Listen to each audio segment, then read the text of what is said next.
Hello, once again, welcome to our channel. Please give a like and subscribe to the channel. Without further ado, today we will discuss a great enigma.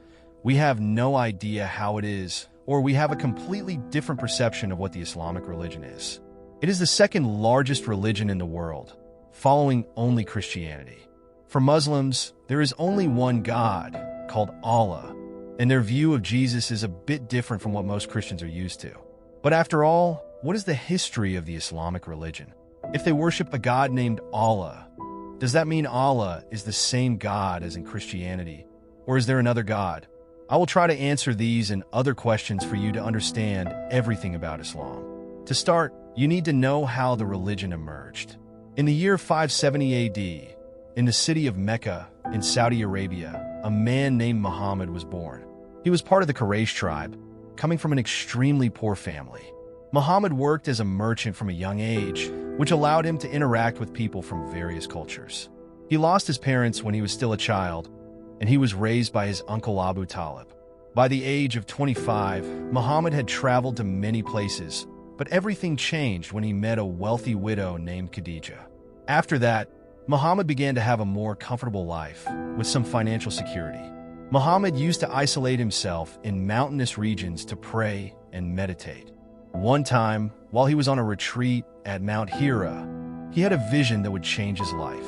While sleeping in a cave, Muhammad woke up with a strange feeling, as if someone very powerful was trying to speak to him. And indeed, according to Islamic tradition, an angel was sent to contact Muhammad. At first, he even thought he might be going crazy. The angel, who later identified himself as the Archangel Gabriel, called Muhammad Rasul Allah, which means messenger of God. During their encounters, the angel asked Muhammad to recite the following words: "In the name of God, the most gracious, the most merciful, read in the name of your Lord who created man from a clinging substance. Read that your Lord is generous, who taught by the pen, taught man that which he knew not." This event became known as the Night of Destiny and was just the beginning of other revelations that God, or rather Allah, would send to Muhammad through the Archangel Gabriel. In fact, tradition says that Muhammad went about 2 years without receiving new revelations until they resumed in 612. Initially, Muhammad tried to resist the revelations because he knew that the tribes of the time would not accept a monotheistic belief. However, with each new appearance, the Archangel Gabriel made it increasingly clear that it was necessary to defend this belief among the Arabs. And that is exactly what Muhammad did. The revelations given to Muhammad were later transcribed by converts to Islam, which became known as the Quran, the holy book of Islam. The first converts to the new religion were Muhammad's family members. Later, he began to preach in the city of Mecca, which did not please the authorities. At that time, the Arabian Peninsula was marked by polytheism, which generated high profits for the city through the pilgrimage of the faithful. As a consequence, Muhammad and his followers began to be persecuted, leading some of them to flee to the region of Ethiopia. Muhammad and his family went to the city of Medina, which showed some acceptance of Allah's messages. This episode became known as the Hijra and also marked the beginning of the Islamic calendar. Historians estimate that at this time, Islam had about 200 followers in the city of Mecca. However, in Medina, things began to change. More and more new converts emerged, who began to make caravans to Mecca. As they gained strength, Muhammad became powerful enough to establish a state in the city of Medina. However, this state was different. Despite following Islamic ideals, Muhammad guaranteed religious freedom for both Jews and Christians, as well as those who practice polytheism. Now, as a powerful head of state, Muhammad waged several battles until he finally managed to conquer the city of Mecca. Although tradition says that the conquest of the city was done peacefully, after the conquest of Mecca, the worship of pagan idols was prohibited. This spread throughout the Arabian Peninsula. The dissemination of the religion in this region was successfully carried out until the year 632 AD, the year in which Muhammad passed away. After the Prophet's death, his followers, the caliphs, set out to expand the message of Islam to other regions of Asia, Africa, and even Europe. And that is how Islam emerged. But what does this religion preach? Like Christianity, Islam is monotheistic, meaning it believes in the existence of only one God, who in this case is Allah. Muslims believe that Allah is omnipotent, omniscient, and that He created the universe. They seek the fundamental law within Islam, and if you do not believe in His existence, you will never be a Muslim. In the Quran, Allah is often called the most gracious and the most merciful. Just like Muhammad, there are other prophets chosen to convey Allah's messages. And this is where a different perception of Jesus comes into play compared to Christianity. For Muslims, biblical figures such as Adam, Noah, Abraham, Moses, and Jesus were merely individuals chosen to bring Allah's word.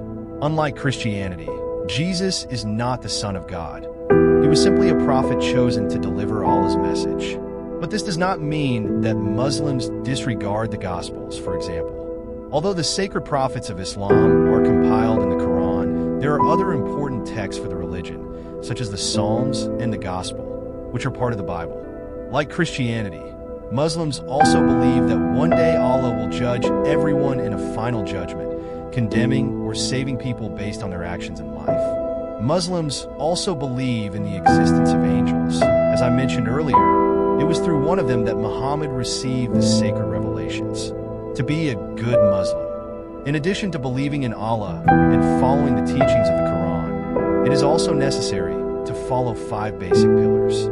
The first is to recite the creed, which states, "There is no God but Allah, and Muhammad is His prophet." The other 4 pillars are to pray 5 times a day facing the city of Mecca, to fast during the holy month, known as Ramadan, to give charity to the poor by donating 2.5% of their personal earnings, known as zakat, and finally, provided one has the means, to perform the pilgrimage to the city of Mecca at least once in a lifetime. It is also worth noting that there are different sects within Islam. Among the groups, the most well-known are the Sunnis and Shiites. The 2 groups had divergences after the death of Muhammad. In the case of the Sunnis, they chose Abu Bakr, a friend of the Prophet, to be his successor. On the other hand, the Shiites believed it was ideal to choose a relative of Muhammad to be his successor, so they chose Ali, who was the Prophet's cousin. Furthermore, Sunnis have more flexible interpretations of the Quran, while Shiites are more conservative and prefer a stricter interpretation.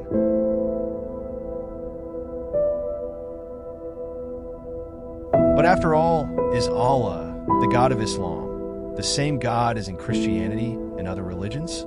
This is a somewhat complex question. Well, as I said, Jesus is also considered a prophet by Muslims. The only difference, let's say, is that in Islam, he is not the main character. However, Muhammad, Jesus, and Moses brought the same message as other prophets who are even mentioned in the Bible. Indeed, the same God who chose Muhammad as a prophet also chose Abraham. The relationship between Islam and other monotheistic religions, such as Christianity and Judaism, is quite rich and complex. Muslims believe that Allah is the same God worshipped by Jews and Christians.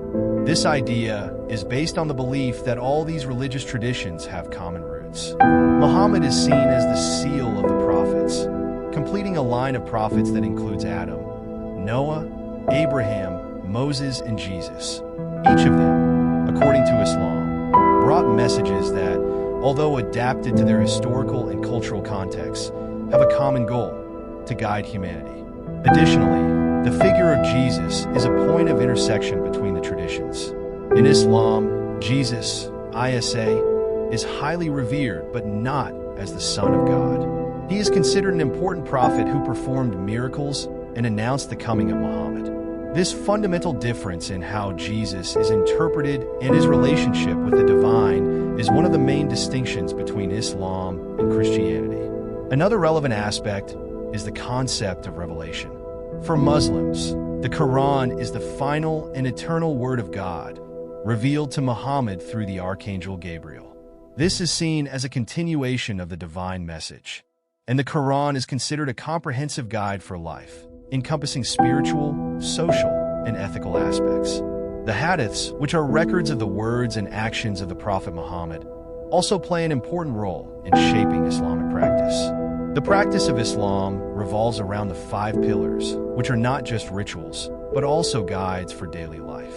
Prayer, for example, is a way to connect with Allah and reinforce spiritual discipline. Fasting during Ramadan is not merely an act of abstinence, but a means to promote empathy for the less fortunate and strengthen the community. In addition to theological differences, Islam is also marked by cultural diversity. The practice of the religion can vary widely from one region to another, influenced by local traditions, history, and interactions with other cultures. This diversity is reflected in the different sects of Islam, such as Sunnis and Shiites, each with its peculiarities, rituals, and interpretations of the Quran. The question of Muslim identity is also a central theme. Many Muslims see themselves not only as followers of a religion, but also as part of a global community, Ummah, that shares a common identity and values. This can be especially important in contexts where the Muslim community faces discrimination or misunderstanding. Finally, it is essential to recognize that Islam is a living religion that continues to evolve. Like other religious traditions, Muslims face contemporary challenges, such as interfaith dialogue, the pursuit of peace, and social justice. These themes are increasingly relevant in a globalized world where mutual understanding becomes crucial for peaceful coexistence.